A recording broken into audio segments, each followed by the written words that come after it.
No, you're not dreaming. You've been thrown in. The good news, this isn't a nightmare. The bad news, it's worse. It's history. And tonight, we're going to talk about a medieval invention so perfectly cruel, so absurdly simple, it could only be dreamed up by people who thought bathing was suspicious and bleeding was a cure. It's called the oubliette, French from oublier, meaning to forget. And that's exactly what they did with you. You're not important enough to execute. You're not dangerous enough to torture in front of a crowd. You're just inconvenient. So they dug a hole, dropped you in it, and called it a solution. If you're looking for hope, turn around. Oh wait, you can't. The oubliette doesn't allow for turning. Not really its thing. Now, before we begin your slow descent into architectural despair, do me one favor. Get cozy. Blankets, pillow, tea if you're fancy. Whether you're listening from a 12th century torchlit castle or a 21st century mattress with memory foam, make sure you're comfortable, because by the time we're done, you'll be dreaming of moss-covered walls, echoing drips, and whether that crunch underfoot was a beetle or a bone. And while you're here, subscribe. You clearly have odd taste.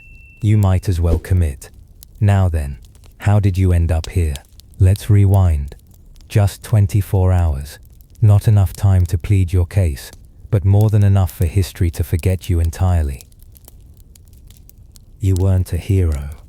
Let's clear that up right now. You didn't rebel. You didn't plot. You didn't even throw a rock at the tax collector. You were just there, alive, breathing, existing near power, which, as it turns out, was your first mistake. You lived in the shadow of someone important, a lord, a magistrate, a baron's idiot nephew who liked to test his sword on trees and servants alike. You knew better than to look him in the eye. You knew to bow at the right time. But one day, and you'll never know exactly which one, you did something, or didn't, or maybe someone said you did. You spoke too loudly, or you stayed too quiet, or someone needed your cottage, your wife, or the small patch of land you were foolish enough to till. It doesn't matter now. One evening, you were eating bread so stale it could chip teeth. You had a little stew, mostly onion water, and you were thinking about how the rain might rot your roof beam. Then they came. You heard the knock, not polite, not panicked, just firm, the kind that doesn't wait for a response. You stood up because you still believed you had some sort of choice.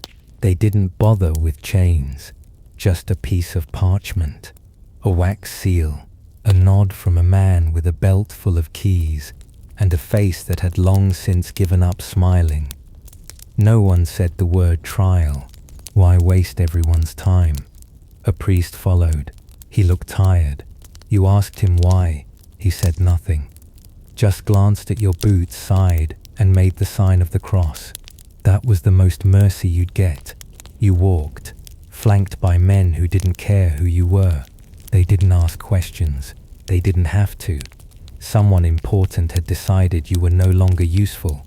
And in the medieval world, being useless is a punishable offense. The road to the castle was long, too long to speak. Your wrists were bound, loosely. A formality, really. You weren't going to run. You weren't sure where you'd go if you did. The castle loomed like it always had, but now the towers looked hungrier. You didn't go through the main gates. They took you around the side, the back entrance, the servants' path, the one with moss between every stone, down narrow steps, the air growing colder with each turn. The torches flickered like they were trying to warn you. Eventually, the walls turned to bare rock. The smell changed, mold, damp wood, something bolder. They stopped at a door with no handle. Someone pried it open with a crowbar. Inside, darkness and rope. That's when you realized something wasn't right. You expected shouting, a beating, maybe a confession under duress. You'd heard stories, the rack, the screws, the coals. You would have preferred that. Instead, they pulled the rope, and then you dropped. Not far enough to die, just far enough to know no one was catching you. You landed on something soft, and then something sharp, and then nothing at all. Above you, the light shrank into a flickering rectangle. Then the rectangle became a line. Then the line disappeared. That was it. No one said a thing.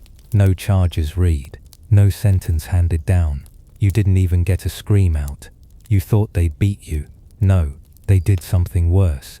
They forgot you. And now, down here, in the silence beneath stone, beneath the ground, beneath memory itself, you wait. But don't worry, we'll get to what comes next. For now, just lie still, listen, and remember, this wasn't a punishment, it was an erasure. It takes a while for your body to agree that you're still alive.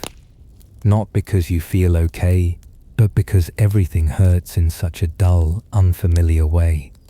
It doesn't even register as pain yet.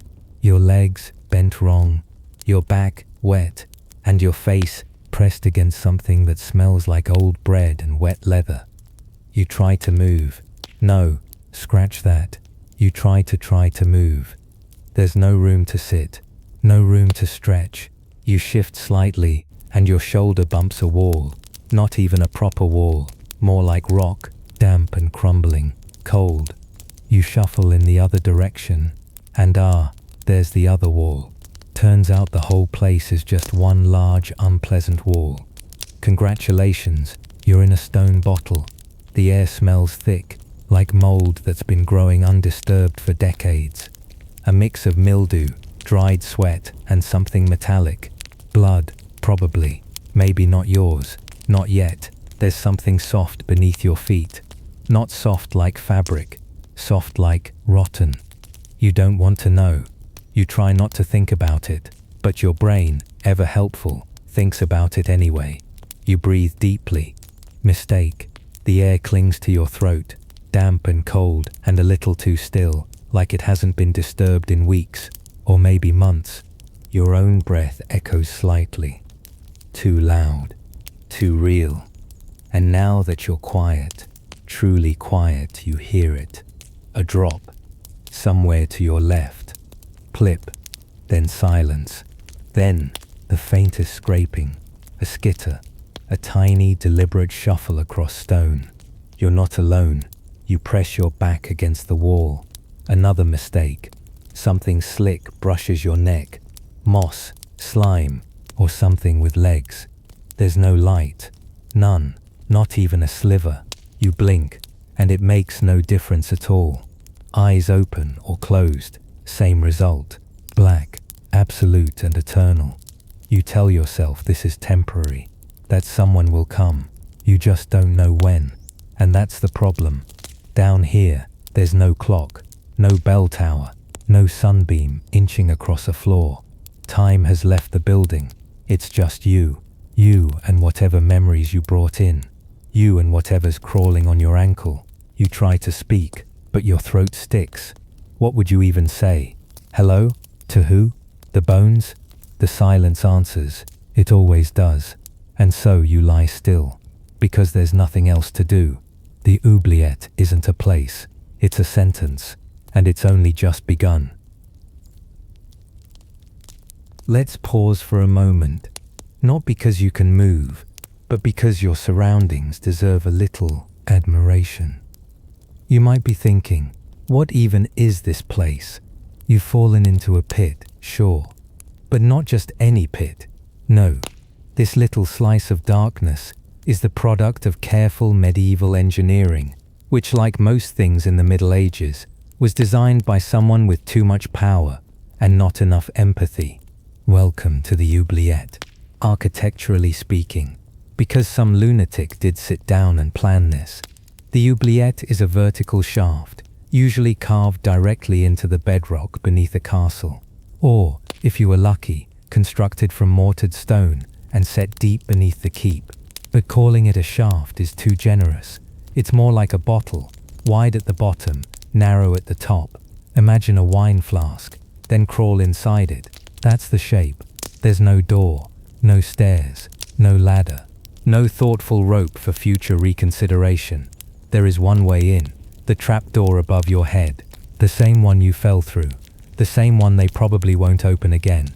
That entrance is sometimes called the Angstloch, a wonderfully German word that translates roughly to fear hole. They'd cover it with a board or hide it under a rug. Some even place chairs or furniture on top of it, in case anyone got curious. Because what's the point of forgetting someone if you leave a visible reminder? The oubliette had one job: to make you disappear. Not just physically, but socially. You weren't sent here to serve time. You weren't being rehabilitated. You were being shelved indefinitely. And you want to know the most impressive part? It worked. People really did forget. Prisoners were thrown into oubliettes and left for weeks, months, sometimes years. Some starved, some died of thirst, some choked on moldy air or got infected by whatever lived on the walls. Some went mad, and a few were simply abandoned. The Lord moved away, the war ended, the castle was vacated, and you were still down there, waiting. Imagine designing a prison where the goal was for everyone to forget you're in it, and succeeding. Now, not all oubliettes were identical. Some were only 5 or 6 feet deep, just enough to make escape impossible. Others dropped 15, 20 feet into darkness. A few especially creative ones added spikes at the bottom, because medieval problem-solving always found a way to be worse.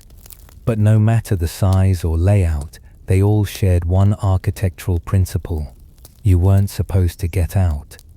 Oh, and ventilation. Optional. A single grate sometimes let air in. Sometimes it didn't. Some oubliettes had a drain hole, but even that wasn't to help you. It was to make it easier for the next prisoner.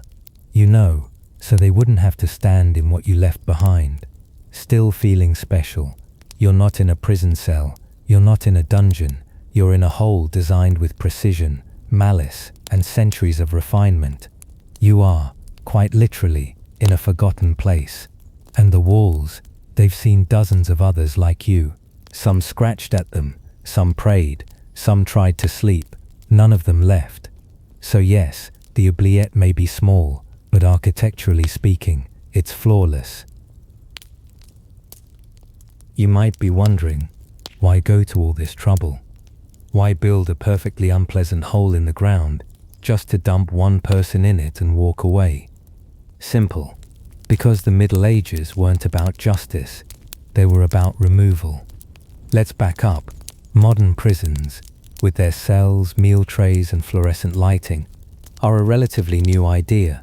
In medieval Europe, justice was brisk. If you stole, they took your hand. If you lied, they burned your tongue. If you rebelled, they burned you. The point wasn't reform, it was display. Justice was something people watched, something that made an example out of you. In public squares, on wooden platforms, surrounded by vendors selling boiled turnips. But the oubliette? No, that wasn't public, that was private, that was strategic. The oubliette wasn't about spectacle, it was about silence. It was for those cases where killing you outright was inconvenient. Maybe you were a minor noble with a major claim to something. Maybe you had information, a rumor, a secret, a signed letter that embarrassed someone with better clothes and more land. Or maybe you simply existed in the wrong place at the wrong time, with just enough status to cause trouble. Too important to execute. Too risky to release. Too annoying to tolerate. You weren't imprisoned. You were erased. Administratively. The beauty of the oubliette, and yes, I'm using the word beauty in the most grotesque way possible, was that it didn't leave a mess. No blood, no trial, no grave to mark. You just disappeared, and for a certain type of noble, that was ideal, especially the ones who were already juggling betrayals, bastard children, and unpaid mercenaries. It was much easier to unperson someone than to execute them and answer questions about it. Just open the floor, let them drop, and carry on with the feast upstairs. Another goblet of wine, another toast to stability, another toast to peace. Meanwhile, beneath the stone tiles, peace groaned and coughed and waited in the dark. The oubliette was also a tool of delay. Not ready to deal with someone yet? Throw them in. Not sure if they're guilty? Throw them in. Waiting for a war to end, a king to die, or a bishop to stop asking questions? Yes, throw them in. Weeks passed. Sometimes months. Sometimes years. Sometimes the people who threw you in forgot themselves. And you know what's worse than being thrown in a hole by your enemies? Being forgotten by your friends. And so the oubliette became a kind of medieval filing cabinet, a place to store problems you weren't ready to solve, a place for inconvenient truths, unstable heirs, disgraced knights, and especially loud monks. Don't laugh. Monks caused more political headaches than you'd think. But the worst part? It was all legal. No crowds, no protests, just a lord with land, a parchment with a seal, and a castle with a basement. In an age without cameras, courts of appeal, or written records worth the parchment they were scratched on, your fate was decided by reputation, rumor, and the mood of a man in a hat. So why were oubliettes built? Because power, when bored or threatened, gets very creative, and because sometimes vanishing someone was easier than dealing with them. Down here, in the dark, you're not a prisoner, you're not awaiting trial, you're not even dead, you're just out of the way. And really, that's what the oubliette was for. There's something funny about the first 12 hours in an oubliette. Not haha funny. More like the kind of funny that makes your eye twitch. At first you think it's temporary. You imagine someone will open the hatch, explain it was a mistake, offer bread, maybe even apologize. But as the minutes stretch into hours, that fantasy wears thin. So you yell. Of course you yell. You yell your name, your family's name, your crime, which, let's be honest, you don't even know. You plead, you curse, you promise to repent, to confess, to vanish quietly somewhere else, anywhere else, just not here. And the oubliette, to its eternal credit, listens to all of it. Every word bounces off stone, slides down damp rock, and comes right back at you, like your own voice mocking you from the shadows. Eventually, your throat burns. The air down here doesn't take kindly to desperation. You cough, you wheeze, then you go quiet. That's when they arrive, the rats, just one at first, a polite little scraping in the corner, then another, then the sound of tiny claws tapping on stone, like fingers drumming a table. You don't scream, not anymore. You're past that. Instead, you listen. Because deep down you're hoping the rats will talk, say something, anything. At least they're company. But they don't. They just circle, sniff, wait. Eventually, one gets brave, braver than you'd like. It climbs up your ankle, investigating. You twitch, and it vanishes into the dark again. You try to sit. Mistake. The floor is wet, and sloped, and shaped like a bottle. Wide in the middle, tight at the top. Your back curves awkwardly. Your knees press into your chest. You can't stretch. You can't lie flat. You can't even sulk with dignity. Time stops. You count seconds by heartbeats, then lose count. You try to sleep, but the cold seeps into your bones. The walls sweat on you, and that drip, somewhere off to your left, keeps time better than any church bell. Plip, plip, plip. Hunger creeps in next. Not all at once. It starts as a thought, then a growl, then a knot. You fantasize about soup, about burnt crusts, about that stale onion stew you used to hate. Even boiled cabbage sounds decadent now. But the oubliette has no menu, just the stale, damp taste of your own breath. And maybe, if you're lucky, the corner of your sleeve. That's when you start praying. Not because you're holy, because you've run out of things to do.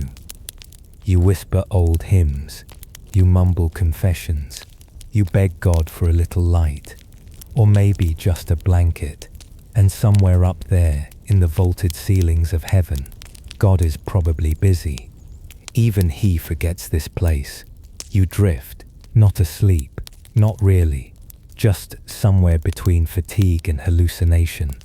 The stone beneath you pulses, the shadows hum, your own thoughts circle like rats. You wonder if this is what death feels like. Then you hope it is, because if it's not, that means the worst part is still ahead. No one comes, no voice, no bucket, no footsteps, just you and the oubliette. You begin to understand something important, something no history book quite explains. This isn't a room, it's a sentence. You weren't just thrown into a hole, you were put away, like a tool someone no longer needed, like a letter never meant to be opened, like a thought someone regretted thinking. And as you lie there, bones aching, breath shallow, stomach growling in rhythm with the rats, you realize the oubliette isn't trying to kill you, it's trying to make you wait. By now, you've probably gathered that the oubliette was not some rare medieval oddity. It wasn't a one-time accident in castle design. No, this was an idea that caught on, because once one lord realized he could make his problems vanish into the floor, others said, well, don't mind if I do. And so, across Europe, behind walls, under towers, beneath staircases, little trapdoors began appearing. Each one a quiet exit from public life. Each one a place history forgot. Let's take a tour, shall we? No luggage necessary. Just imagination and a stomach for medieval real estate. First stop, Pontefract Castle, England. A charming ruin now with lovely views of Yorkshire. But if you dig a little, metaphorically or otherwise, you'll find a darker past. This was the supposed final stop for Richard II, the deposed king, captured, imprisoned, and most likely starved to death in the early 1400s. Now, was it an oubliette in the strict architectural sense? Debatable, but it functioned like one. No proper trial, no public execution, just a man once crowned with gold, left to waste away in silence and stone. A royal memory, quietly deleted. Next, St Andrew's Castle, Scotland, famous for golf now, less so for the bottle dungeon. Yes, that's the actual name, and it's exactly what it sounds like.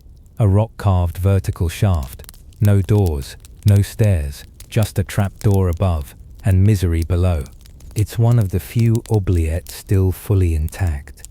A rare chance to see just how much effort went into building a room no one was ever meant to leave. Tourists can even peer down into it today. They say it smells of damp limestone and regret, and they're not wrong. Onward to Chillingham Castle, Northumberland, a place that leans into its haunted reputation so hard it's practically a theme park of the macabre. Chillingham boasts a dungeon with one particularly charming feature. A drop shaft said to be lined with iron spikes. Skeletons were found at the bottom, so many in fact, that they had to be removed by the cartload. 3 carts, because one just wasn't enough. Scratches still mar the stone walls. Hand-carved marks from people who weren't supposed to leave fingerprints but did. Local legend says some 7,500 people met their end there. That number's probably exaggerated, but even if it's off by a factor of 10, it's still a horrifying Yelp review. And you're upset when your hotel doesn't offer Wi-Fi. Let's not forget Leap Castle in Ireland. Already notorious for its violence and familial betrayals, it decided to outdo itself by adding a spiked oubliette behind a hidden wall. When the chamber was discovered during renovations, workers had to pull out hundreds of skeletons. That's not metaphor, that's bones. Actual bones, enough to fill wheelbarrows. They stopped counting. Imagine living above that. Well, someone did. And then there's the Bastille, in Paris. Yes, the very same symbol of tyranny. The French Revolution tried to erase with fireworks and guillotines. Within its bowels they found vertical chambers carved so narrow and deep that prisoners couldn't stand or lie properly. No torchlight. No fresh air, just a slot in the ceiling and centuries of silence. One was reportedly mistaken for a cistern, another for an ice house.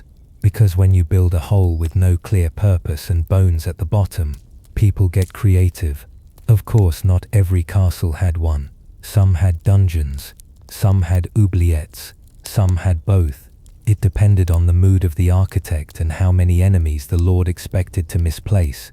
But across Europe the story repeats. A place is built, a name is written down, then forgotten, and the stone remembers instead. So the next time you visit a historic castle and someone tells you the basement used to be a wine cellar, take a closer look. If there's no exit, if there's a hole where a floor should be, and if the walls feel a little too quiet, well, it might have aged like wine, but it started out as an oubliette. The fall is always the worst part. Well, one of the worst parts. You're not dragged into the oubliette. You're not escorted. No somber processional or dramatic descent into the underworld. No, you fall, because they made sure you did. Let's talk about the Angstloch. Yes, that's a real word. German, naturally. It means fear hole. And frankly, it does what it says on the tin. Picture this. You're standing on what looks like an ordinary stone floor, maybe in a chapel, maybe in the corner of a great hall, maybe in a storage room that smells like mildew and old cheese. Then someone lifts a rug, and there it is, a square cut into the floor, small, precise, just wide enough for one person to fit through, especially if they're struggling, and always, always vertical, because stairs would be too merciful. Some were covered with wood, some hidden beneath rushes, a few had hinges, the deluxe models had handles, but most were designed for one job, to open just once, then disappear again. And yes, some of them had spikes, because dropping someone into a dark pit wasn't horrifying enough on its own. Apparently, medieval architects thought, you know what this needs? Surprise impalement. It wasn't common, but it wasn't mythical either. Some oubliettes had metal stakes driven into the floor, angled to guarantee injury, not always fatal, just enough to make the rest of your time down there a little more memorable. Now to a nobleman. The Angstloch was a feature, part of the castle's charm, a clever trick, something to show guests on a rainy afternoon. Ah yes, and over here we have our oubliette, very discreet, excellent acoustics, great for storage or politics. To you, it's betrayal carved into stone. One moment, you're standing on solid ground. The next, the floor is gone, and so are you. And what makes it worse, what always makes it worse, is that it doesn't look like an execution site. No bloodstains, no chains, no screams echoing off the walls, just silence. Maybe a rope, maybe not. Sometimes you were pushed. Other times they just looked at you and you jumped. Because what were your choices? A sword, a scandal, a life on the run, or a quiet hole where you could contemplate your mistakes and everyone else's in peace and darkness. They say the fall isn't what kills you, it's the stop at the bottom. But here, in the oubliette, the fall is the sentence. Quick, silent, forgotten. And the Angstloch, it stays behind, waiting patiently for the next set of footsteps, the next pair of boots, the next name scratched off a ledger. You walk over it without knowing.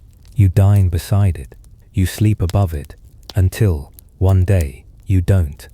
So next time someone shows you a castle floor and says, mind the rug, take their advice. Or don't. Either way, you won't be needing your shoes where you're going. At some point, your body stops panicking. Not because it's fine, it's not, but because it can't afford the energy anymore. So it settles into something worse. Observation. You begin to notice things. Not important things. Not helpful things. Just details. Sensations you never asked for. The smell hits you first. You were too panicked to notice before.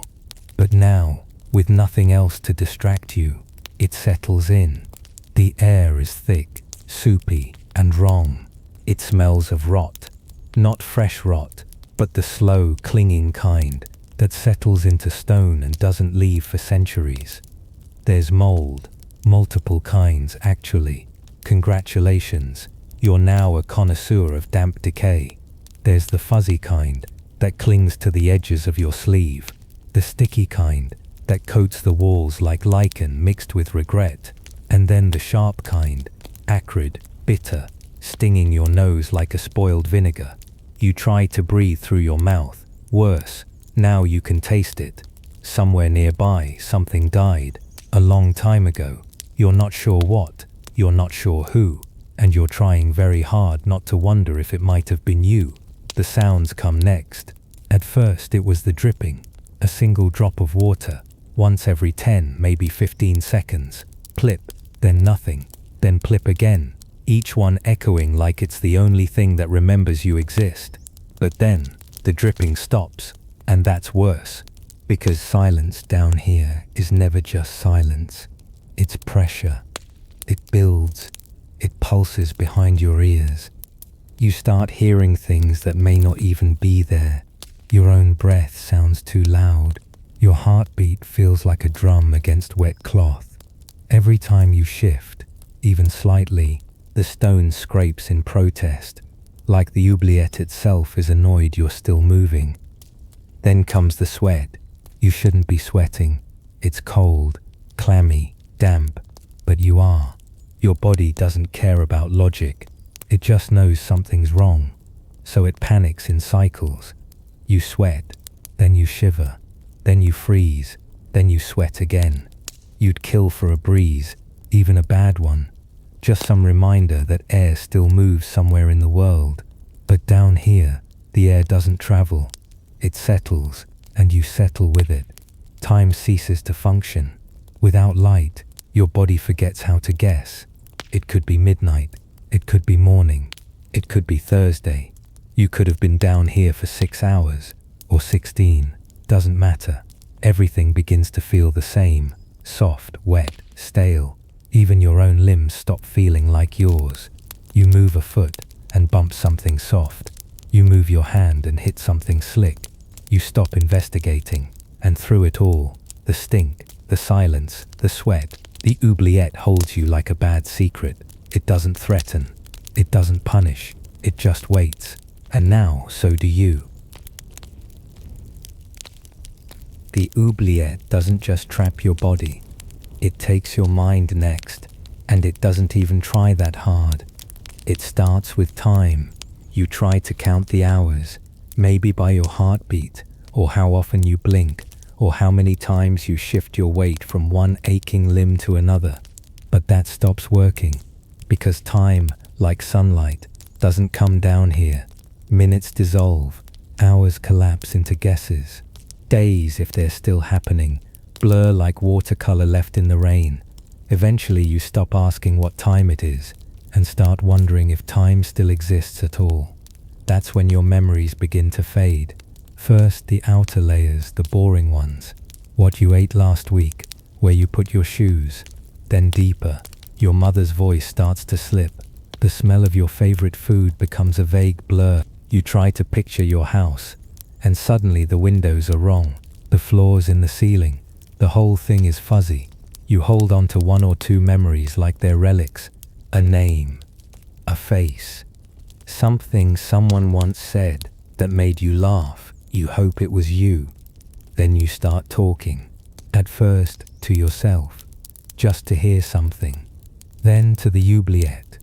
Then inevitably to the rats. You name them. The first one you call Bernard. He's quiet, polite, and only nibbles on your boot when he thinks you're asleep. The second you name Judith.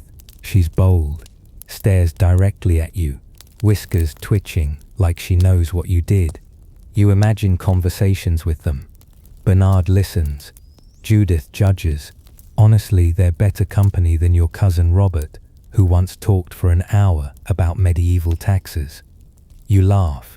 You think it's a laugh. It sounds strange coming out of your mouth, like it's been sitting in your lungs for too long. Then the spiral begins. Your brain starts digging up every bad memory it can find.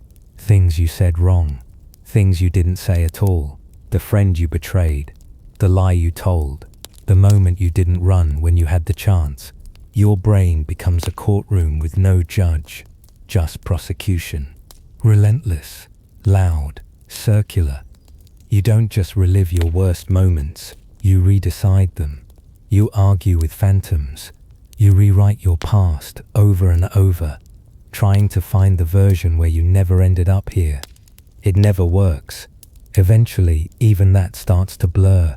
You forget why you're here, who sent you, what you did or didn't do that got you dropped through that fear hole. But the oubliette remembers. It remembers everyone. It remembers their weight, the way they landed, the number of days they made it before they stopped calling out. It remembers the marks left in the wall, the final words, the silence that came after. And now it remembers you.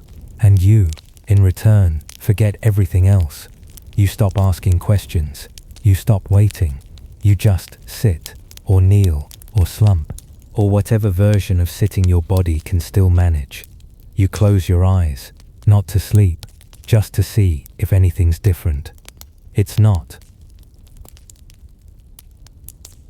You might be thinking, surely the oubliette was the low point of medieval architecture.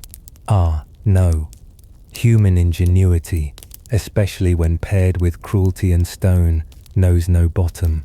The oubliette wasn't the only structure designed to make people wish they'd been born as turnips instead.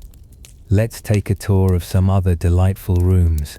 First up, Little Ease, Tower of London. Even the name sounds smug, doesn't it? Not no ease, just little ease, as if discomfort was a charming inconvenience. This cell's still there today, measures about 4 feet by 4 feet. That's not a room, that's a punishment cube. Too short to stand, too narrow to lie down, too tight to sit. You could crouch, awkwardly, but not for long. No food tray, no torch, no space for dignity. Just you, crumpled like laundry, no one plans to fold. Prisoners were locked in for hours, sometimes days, and because your muscles couldn't stretch, your joints seized, painfully, permanently. One poor soul, a confessor who wouldn't confess the right way, was left inside so long he had to be carried out like a broken marionette, all in a day's justice. Next we drop quite literally into Rumeli Hisari. This Ottoman fortress built in the 1400s along the Bosphorus has a vertical shaft not unlike an oubliette. But here's the twist.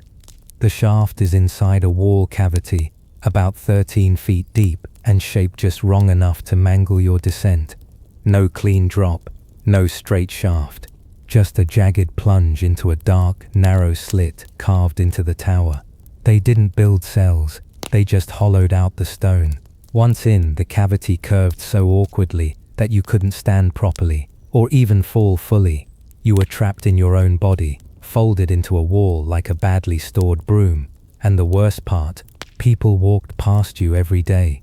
You could hear footsteps, voices, laughter. You were inches from the world and utterly unreachable.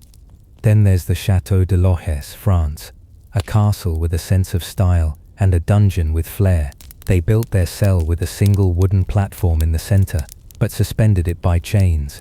You sat on it, slept on it, cried on it, but the platform swayed with every movement. If you shifted too far, it tilted. If you leaned, it bucked. Eventually, you learned to sit perfectly still, because stillness was the only way to stop the world from lurching underneath you. Even your suffering had balance requirements. But perhaps the worst isn't any one chamber, it's the thought process behind them. Some architect somewhere stood before a slab of stone and said, what if we make a room that's just not a room? What if we build a space not to live in, but to suffer in? Why build a chair when you can build despair? These were not accidents, they were designed, blueprinted, funded, applauded. Every inch of discomfort was intentional. So no, the oubliette wasn't alone. It was part of a collection, a tradition, an ongoing medieval design trend called "What if architecture was a weapon?" And it was surprisingly popular. So next time you admire a centuries-old fortress, pause before you praise its craftsmanship, because somewhere behind that beautifully arched doorway, someone thought this would be the perfect place to ruin a man. It was just an appetizer, a little something to soften you up before the real festivities began. Because what better way to make someone agreeable than by throwing them in a hole with no room, no light, and no idea what day it is? You weren't there to die, not yet. You were there to marinate emotionally. See, torture, real torture, was exhausting for everyone involved. The torturer had to lift things, crank wheels, aim the fire just right. It was manual labor with bad lighting and worse ventilation. So clever people, pragmatic people, realized that if you just left a prisoner in an oubliette for 24 hours or so, they'd show up to their interrogation like a peeled grape, disoriented, cold, hungry, grateful to see another human face, even if that face was holding tongs. They called it preparation. You might call it psychological warfare. Here's how it worked. First, you were arrested.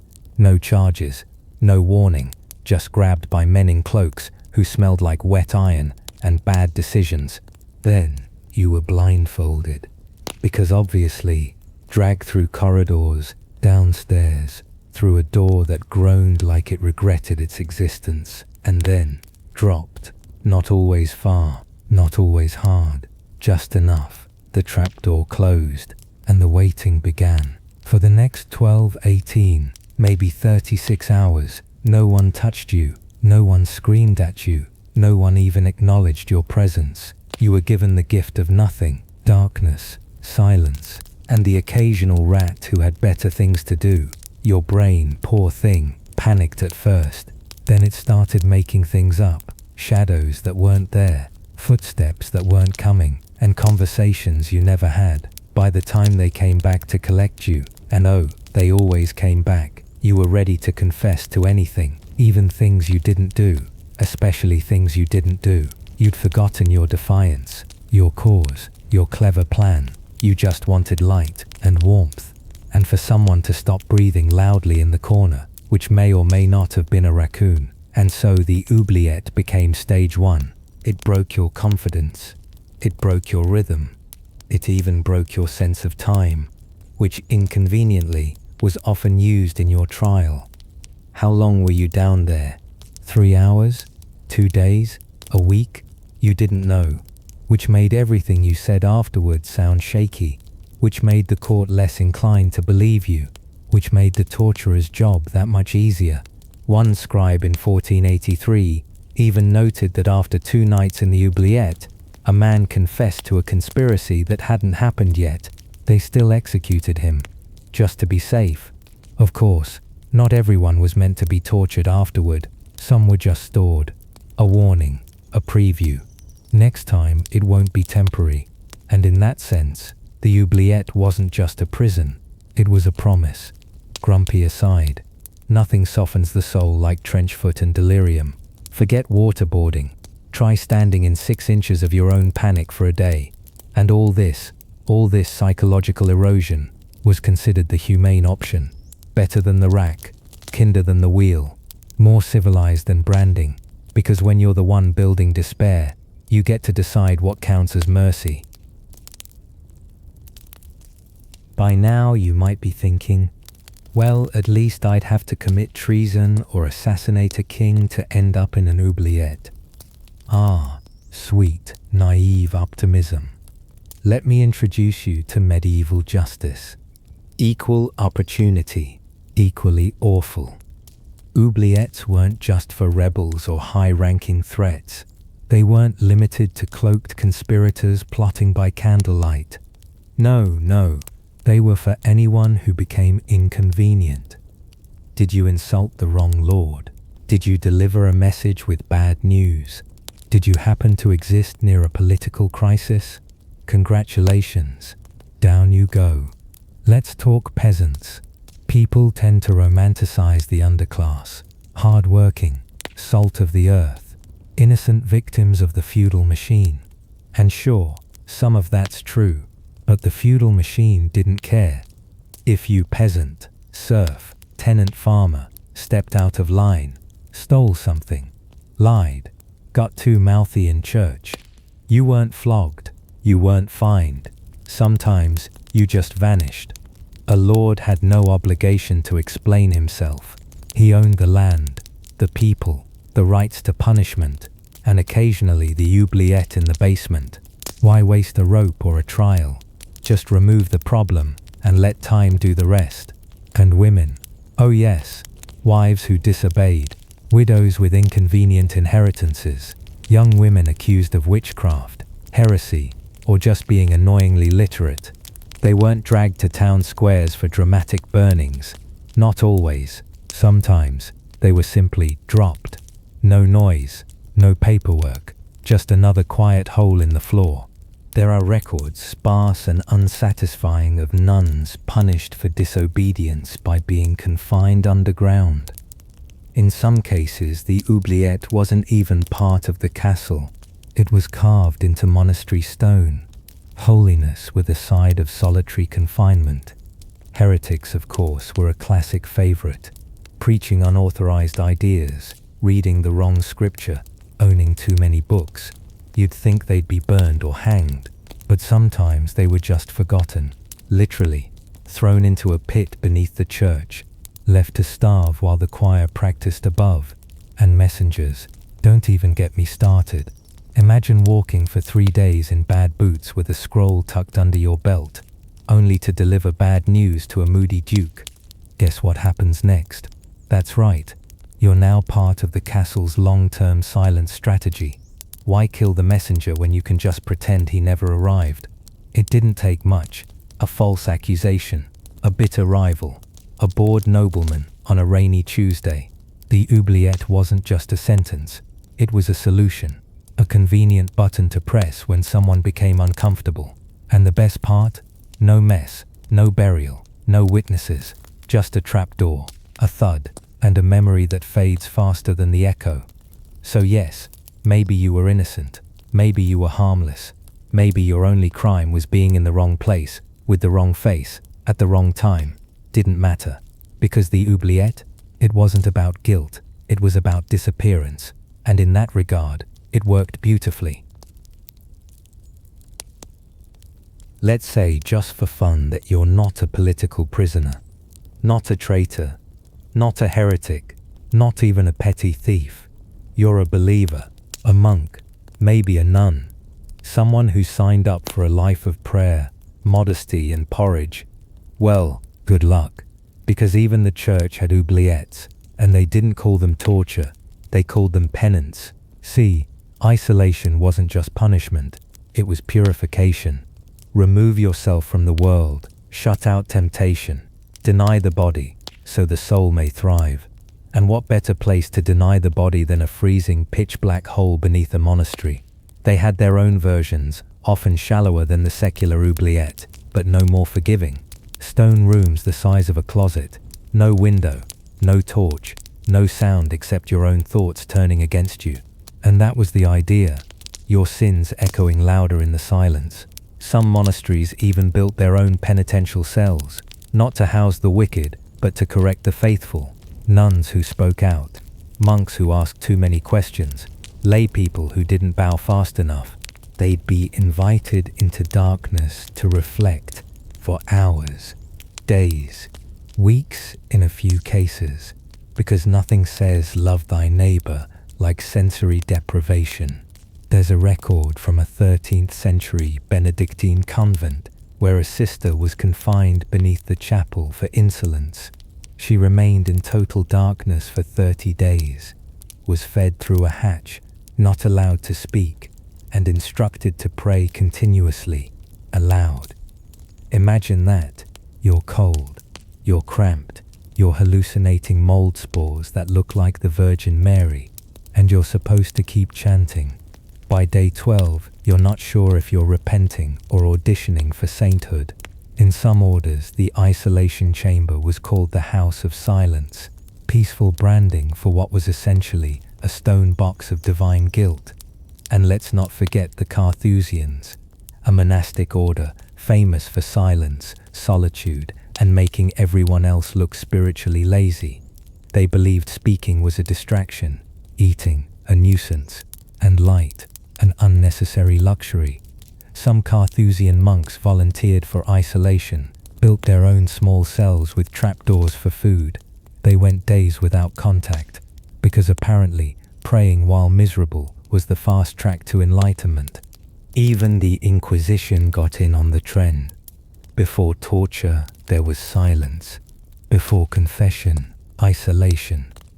Inquisitors found that a few days of darkness made the accused much more agreeable. Less screaming, more weeping, easier paperwork. Why tie someone to a wheel when you could let the damp do your job for you? They wrapped the suffering in scripture, cited verses about humility, sacrifice, submission, framed the oubliette as a spiritual crucible. You weren't being punished, you were being redeemed, one hypothermic hour at a time. And here's the grimmest twist of all. Some of the truly devout, wanted it. There are accounts of monks requesting isolation, demanding it, believing that suffering in darkness brought them closer to God. They entered the hole willingly. They thanked their abbots for the chants. They whispered prayers into stone, shivering and barefoot, certain they were earning salvation. It's hard to say which is worse, the oubliette as punishment, or the oubliette as reward. So next time someone tells you the medieval church was all about community and compassion, feel free to remind them, they built holes too, and called them holy, because nothing says salvation like hypothermia. Eventually, something breaks. Not a bone, not a fingernail. Something quieter, something behind your eyes. This is what happens when the oubliette has had you for more than a day. Your body is still there, knees aching, stomach groaning, skin damp and clammy like week old bread. But your mind has decided to go somewhere else. And it doesn't ask permission. It starts with shapes.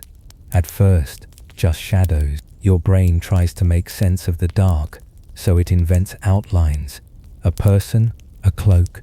No, just a stain. A mold patch shaped like your uncle. He was useless in life, and now apparently useless in hallucination.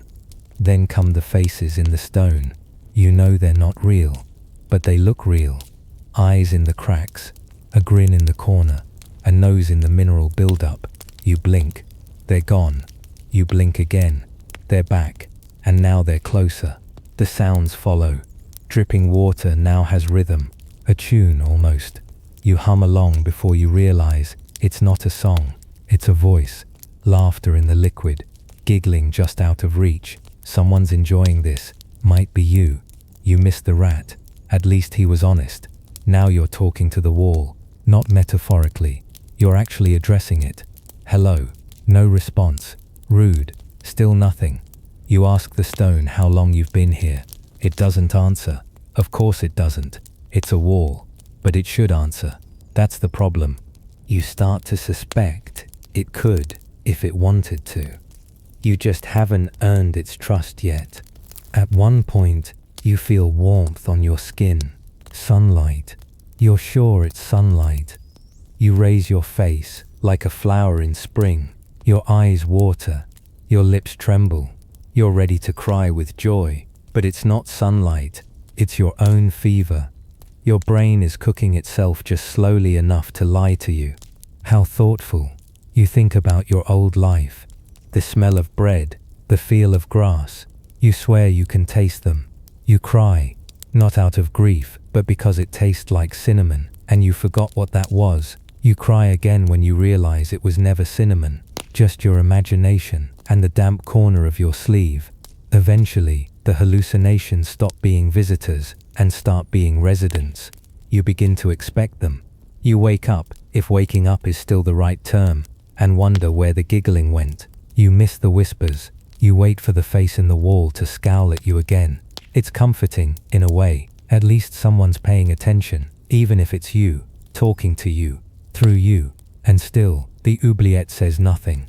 It doesn't confirm, it doesn't deny, it just waits, like it knows something you don't, like it's seen this play out 1,000 times, and frankly it probably has. Let's talk about biology, because the oubliette isn't just hard on your spirit, it has opinions about your body too, and none of them are kind. You've been in here long enough for the psychological unraveling to feel normal. Voices in the walls, faces in the stone, conversations with your knees. But now your body starts its descent. First, there's the cramping. You can't stand up, you can't stretch out, you barely have enough room to lean. So your legs cramp, then your back cramps. Then, just for fun, your jaw locks up from clenching too long in the cold. Congratulations, your spine has now folded into origami, a piece of art no one asked for. Then comes the cold. At first, it's just uncomfortable. A shiver here, a twitch there. But the oubliette doesn't get warmer, ever. Stone holds cold like a grudge. Moisture creeps into your bones. And without movement, your body stops trying to generate heat. So your temperature drops. Slowly, relentlessly. Hypothermia doesn't knock. It just lets itself in. You curl up tighter, but there's nowhere to curl. Your limbs tuck in like retreating soldiers. Your fingers go numb, then your toes, then the parts of you that make decisions. You start to shake, then you stop. That's when it gets dangerous, when the shivering ends. Let's not forget starvation. Food, no. Water, unlikely. At best, a bucket might be lowered. Maybe, once. More often, nothing. Your stomach stops rumbling after the second day. It's too tired. Instead, your body turns inward, scavenging fat first, then muscle, then eventually, you. You lose weight in days. Your joints stick out like accusations. Your eyes sink. Your breath starts to smell like iron and surrender. And if the hunger doesn't kill you, the infections might, because you're wet, you're dirty, and you can't move. Moisture collects in all the worst places, between your toes, under your arms, inside folds you never thought about before. Fungus takes root, like it's claiming territory. Skin breaks open, wounds don't heal. Bacteria throws a party in your bloodstream and forgets to leave. You stop sweating, not because you're better, but because your body's given up regulating itself. Your skin becomes cold and waxy. You smell like someone else, someone closer to the end. Blisters bloom and burst. Rashes spread like gossip. You scratch until you bleed. You bleed until you stop caring. And through it all, your muscles fail. At first, just soreness, then stiffness, then full collapse. You try to shift position. You can't. Your own body has become a cage within the oubliette. Your knees lock, your shoulders freeze, even your eyelids ache. By the end, you're not even kneeling. You're slumped, half-conscious, leaking warmth into the stone. And that's if you're lucky. Some were found, days later, fused to the shape of the oubliette itself, contorted, folded, almost sculptural. The oubliette doesn't just erase people, it absorbs them. So yes, you broke mentally, but now your body's catching up. Piece by piece, organ by organ, thought by thought, you're being unwritten, and you haven't even reached the end. Let's clear something up. Not everyone who annoyed a medieval lord got tossed into an oubliette. Oh no, that kind of treatment was reserved for people like you, the not so important, the inconvenient, the easily erased. If you had status, a title, a crest, a few gold coins jangling in your pouch, you weren't forgotten, you were handled. Because medieval justice didn't just punish people, it punished people differently, depending on what you had in your purse, and who you drank wine with. Let's start with the nobles.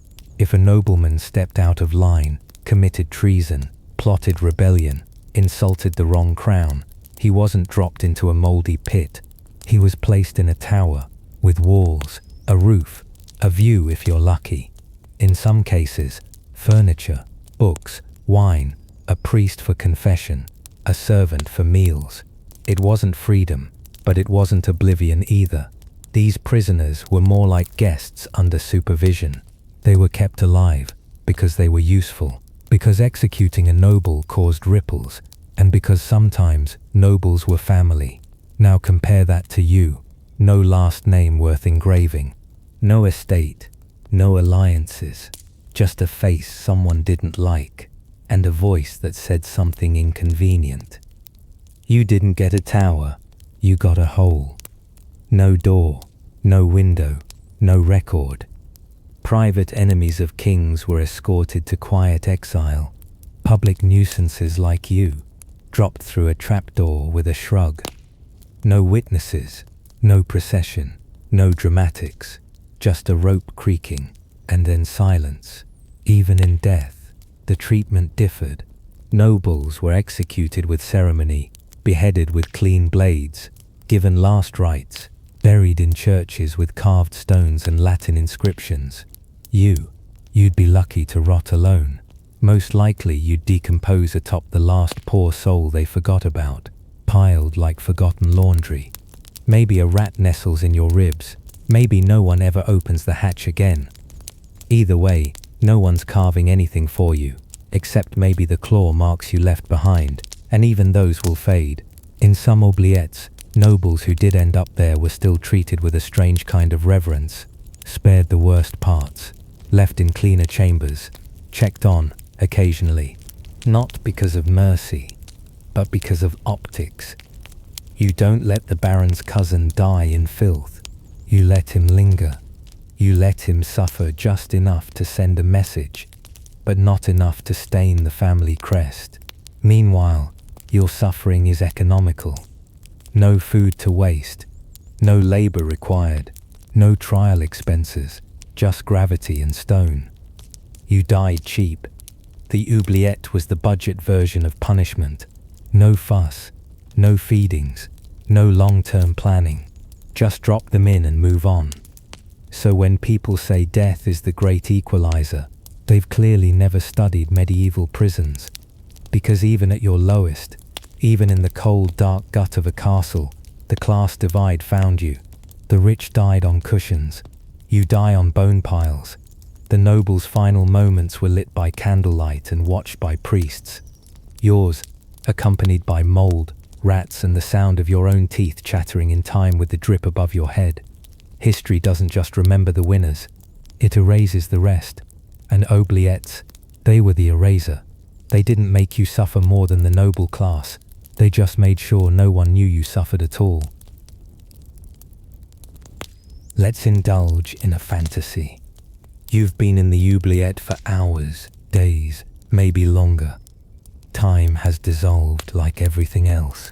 Your body aches, your mind is soup, but there's one thought left rattling around your skull. Could I get out? No, but let's pretend.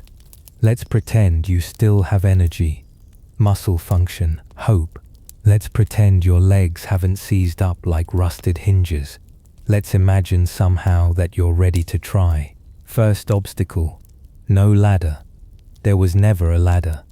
The oubliette was designed like a bottle, narrow at the top, wide at the bottom, specifically to keep you in. You can't reach the trapdoor. It's above your head, way above your head. Even if you stacked every bone, rat, and hallucination in the pit, you still wouldn't make it. There's nothing to grab. The walls are stone, smooth, damp, deliberately carved so that no edge gives purchase. You'd have more luck climbing glass. So unless you sprout wings, this is your zip code now. Second problem, your hands. Let's be generous and say, somehow, you manage to stand, that your legs hold, your balance cooperates. What next? You press your palms to the wall. They slip, it's wet. slimy even, covered in generations of sweat, mildew, and crushed hope. You press harder. Now you've sliced your palm on a rock shard. Congratulations, you're bleeding. And now the rats are interested again. Still want to try? Let's say for some miraculous reason, someone left a rope. Unlikely, but sure, you find it, hanging just barely out of reach. You jump, or rather, you attempt to jump. Your knees make a sound like firewood snapping. Your head hits the wall. Now you're dizzy, bleeding, and flat on your back, still in the hole. But now with bonus vertigo. Now let's try the yelling strategy. Scream, bang, beg, nothing. Your voice echoes briefly before the oubliette swallows it whole. Even sound doesn't want to stay here. No one hears you. And if they do, they're not coming. Because the oubliette isn't guarded, it's abandoned. That's the whole point. It's a place people go when they're not supposed to come back. Maybe you pray. That's cute. But let's be honest. Even divine intervention might skip this address. Saints don't visit oubliettes. Too cramped. Let's consider a few historical cases. A French monk, 14th century, was reportedly tossed into an oubliette for excessive sarcasm. Sympathetic, honestly.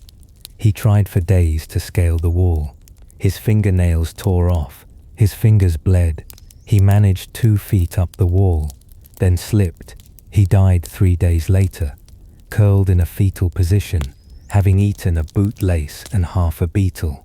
The beetle survived. One man did make it out.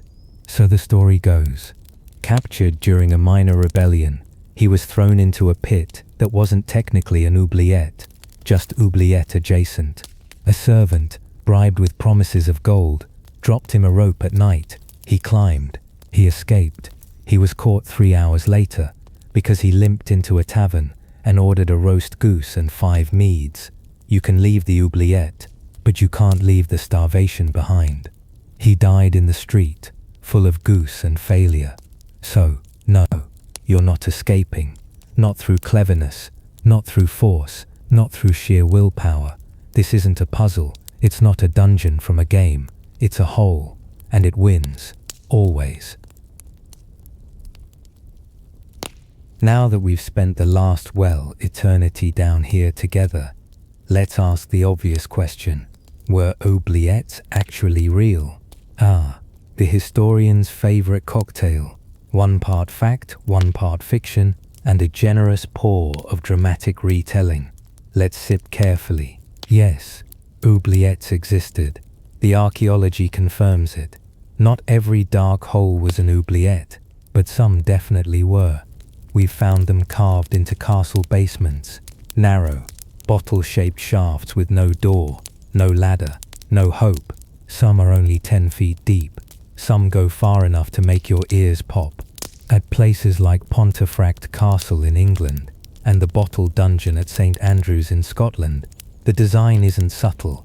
It screams, leave them here and forget. Even the names betray it. Bottle Dungeon isn't exactly trying to hide its purpose. These weren't grain silos or wine cellars. They were meant to contain human beings, or more accurately, erase them. But here's where it gets complicated. The myths, they're louder than the stone. There are stories of castles with 10 oubliettes stacked like morbid matryoshka dolls. Tales of oubliettes lined with spikes, flooded with water, haunted by the screams of 1,000 souls. Some legends claim victims were lowered in gently, only to be forgotten for decades. Others insist they were thrown in and left to splatter like overripe fruit. And while there may be a grain of truth somewhere in there, grains don't build castles. The Victorians, bless their theatrical little hearts, are partly to blame. They adored drama. They toured crumbling castles and labelled every dark crevice an oubliette. Ah yes, they said, peering into a broom closet, surely this is where they stored the bodies. They wrote novels, gothic and glorious, where oubliettes were everywhere, in every tower, beneath every church, behind every tapestry. Because why let facts get in the way of a good chilling sentence? And tourists, don't get me started. Every castle tour guide in Europe has a speech ready. Here we have the oubliette, where prisoners were thrown to rot in darkness. But sometimes they're pointing to a medieval toilet shaft, or a well, or just a drainage pit that looks slightly ominous in candlelight. Mislabeling is a pastime, a profitable one, because nothing sells a ticket like the promise of slow, silent death. So no, oubliettes weren't everywhere. They weren't the default dungeon accessory. They were rare, purposeful, built by people who needed a specific problem to disappear.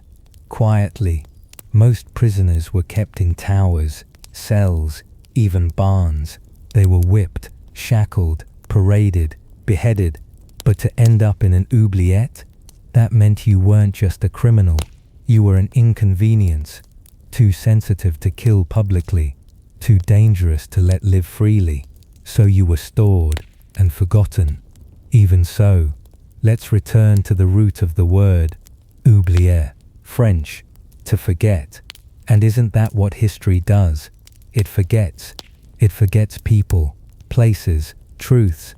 Oubliettes didn't just trap bodies, they trapped stories. We'll never know who most of those victims were. No names carved, no records kept, just bones and silence. But here's the thing, if even one oubliette existed, just one, that's one too many. Because the concept alone is terrifying. A structure designed not to imprison, but to erase. No trial, no witness, just a trapdoor and a future that doesn't include you. So yes, some were real, some were myth, some were just dark rooms given darker reputations. But the fear, that was always real. And honestly, does it matter if the oubliette was rare?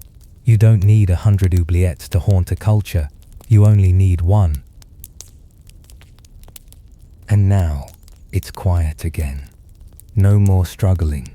No more yelling up at a trapdoor that never opened. No more counting stones or naming rats or arguing with mold.